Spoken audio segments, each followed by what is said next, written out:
สบายดีพี่น้องสบายดีตอนสวยๆเนาะมื้อนี้ก็มาเฮ็ดเวียกร่วมแล้วกันมาคนเอาอิฐบล็อกแล้วก็มาเอาโม่ไปเฮ็ดกำแพงโรงเรียนนั่นอนุบาลอยู่บ้านนามุงแล้วพี่น้องเรียนอยู่บ้านนามุงจักกระติดตอกนะ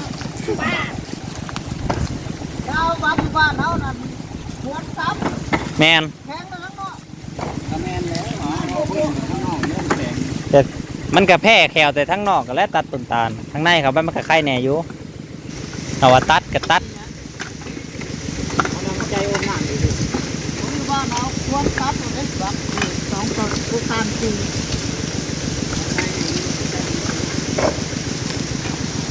ต้นหนึ่งนะต้นยังบ่อยู่ในถาดนั่นนะมันคล้ายๆต้นตาลแต่ว่าบ่แม่นนะต้นเต้าเนี่ยไป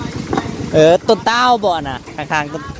ไปยังไงล่ะสังเกตเยอะเลยว่ามันคืออยู่ต้นตาลแต่ว่าใบบ่แม่นหมากบ่แม่นคือถาดดิ่งหัง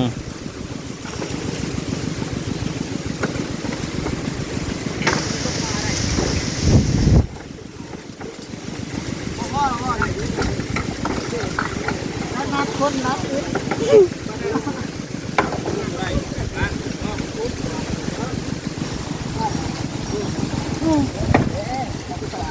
รถแบบกระทบแจกราคาที่ขาดนะแจกขึ้นเป็นได้รถมันมีแค่แค่รถมันนี่ไรเอาคนนั้นป้าเป็นสิ่งที่กระทบ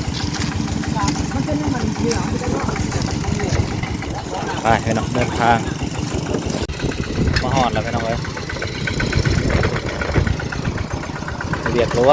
วมกำลังขุดแล้วก็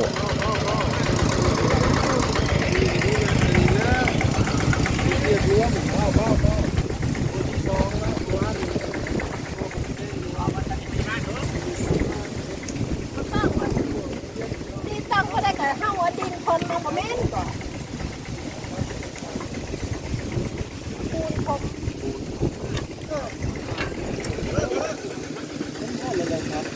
ช่างเลิกเข้าฟูดจะเด้อค่ะเจอเสียมใหญ่แล้วเรียบร้อยละโอ้คุณบางไง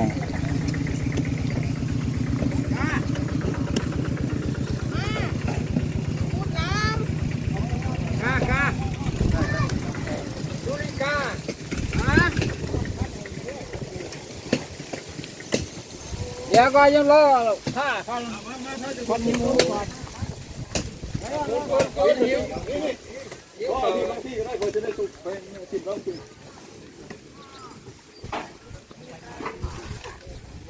มาเด้อเอาเลยว่าปูนนี่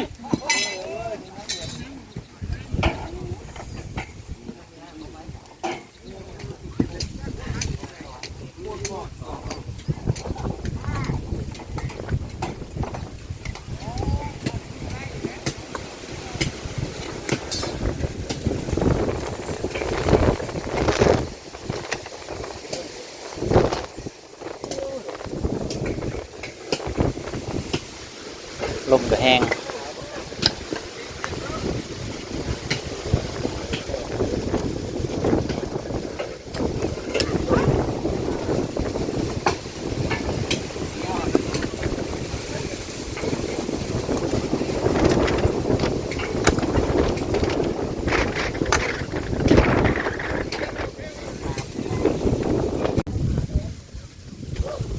โรงเรียนอนุบาลเป็นของบ้านนามุง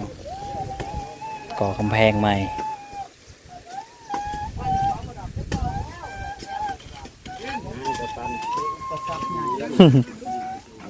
เจอรหัสใหม่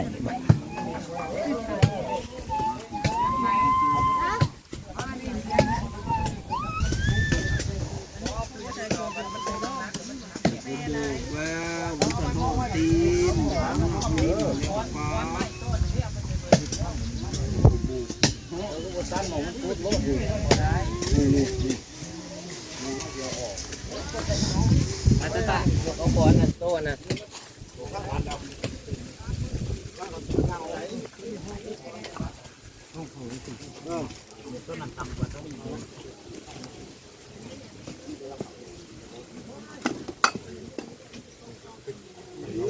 เข้าเลยไปตรงนี้ขนาดเขาต่อเขายังไม่กล้าเอานั่งร้องก็ได้ว่ามันก็เลยลงเขาร้องกับมันจะกล้าเอามันตีกันไปหนึ่งแล้วก็ได้เอามาคันได้บ่มีคือตัวได้มันตีกันหนึ่งบึ้งนิดหน่อย3ว่ามันลงมัน นี่แหละพี่น้อง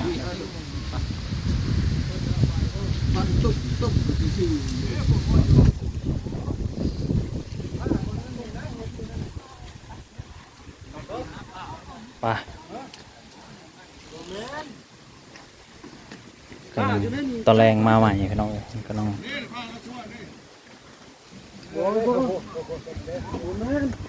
เที่ยงแล้ว วันหนึ่งนี่นะ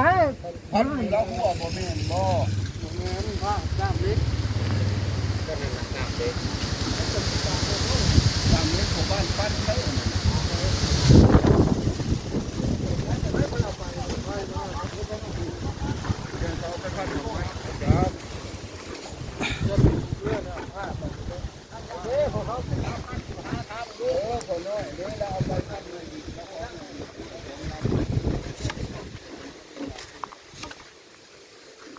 อะไรจะลืมมาเด้อบุญแรงแล้วเข้ามานี่ กลับมาผักเที่ยงพี่น้องเอ้ยมาหอดเฮือนแล้วลมแห้งวันนี้ป้าดน้ำเต็มหน้องเลยพี่น้องเอ้ยบอกเต็มหาเป็นยังลูกอยากนอนแล้วบ่ เป็นอะไรหรือเป็นอะไร อยากนอนบ่ แอบไปเบิ้งลูกเป็นข้ามแอบป่ะนี่นะฮึไปขี่รถถีบไปนั่นเมื่อนั้นค่าปะเรียกขี่รถถีบไปนะค่ะใช้ปลาลุงได้ใช้ปลาลุงได้ถามบอพอดูพอมาจะใส่ถามพอดูพอมาจะใส่ อยากนอนแล้วอยากนอนแล้วทีหูทีตาอยากนอนแล้วอยากนอนแล้ว เดี๋ยวนอนแล้วบ่ ให้นอนปะ นั่นเดี๋ยวนอนแล้วบ่ห้าวไม่ขึ้นจากนอนห้าว อ๋อครับเนี่ย นะห้าวเลยห้าวจะนอนแล้วนอนด้วยแม่สิตาเล็บเป็นดำหายเด้อนั่นฮะหูว่าเอาเป็นคือยังปลาลุงเลย ขึ้นมาได้ บ่ตัดเล็บ เป็นยังคือบ่อยากตัด ตัดแล้วบ่แม่สิตัดเล็บให้เด้อ เป็นยัง ยังคือบ่ตัดบ่เพิ่นสิดื้อบ่เว้าดูกับปลาลุงนะเว้าดูปลาลุงว่าดู เอาดูปลาลุงน่ะ พ่อกับแม่บ่ห้ามแพงไผแพงไผพ่อกับแม่บ่ห้ามสิแพงไผแพงกะไดมึงดูขานี่หน่อยนี่ดูโอ้ยขากันหน่อยหัวเข่ากระแตกกัน1 2 3 4 แม่ไปใช่จ้ะ อยู่แค่นี้แหละแหละๆเชิญงัวแล้วแหละ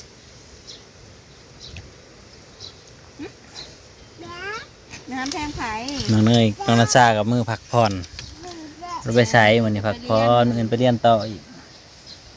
มันชัดเจนแต่เขามันสิวอกนอกเบิดแล้วบ่ ไปบ่หรือบ่จักเสียเพิ่นน่ะ มันแห้งแล้วก็เก็บไป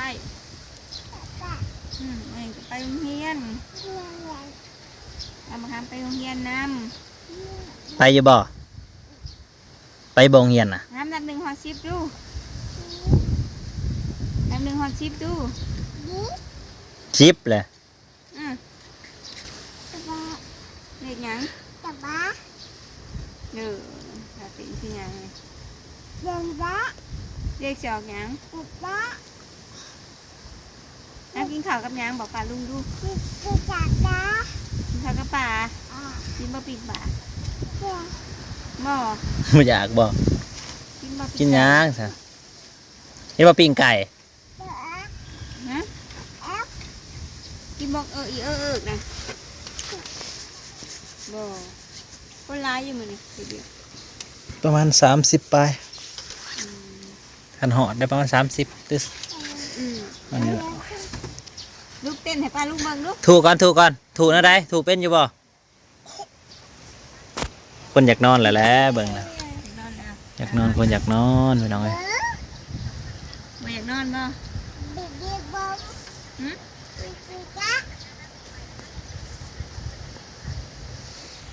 สงสัยลมหนาวพี่น้องเอ้ยมันมาอีกแล้วรอบใหม่รอบหนาวว่าลมแห้งพอกันใหม่เด้อพี่น้องขอบคุณหลายๆที่มารับชมลมหนาวลมหนาว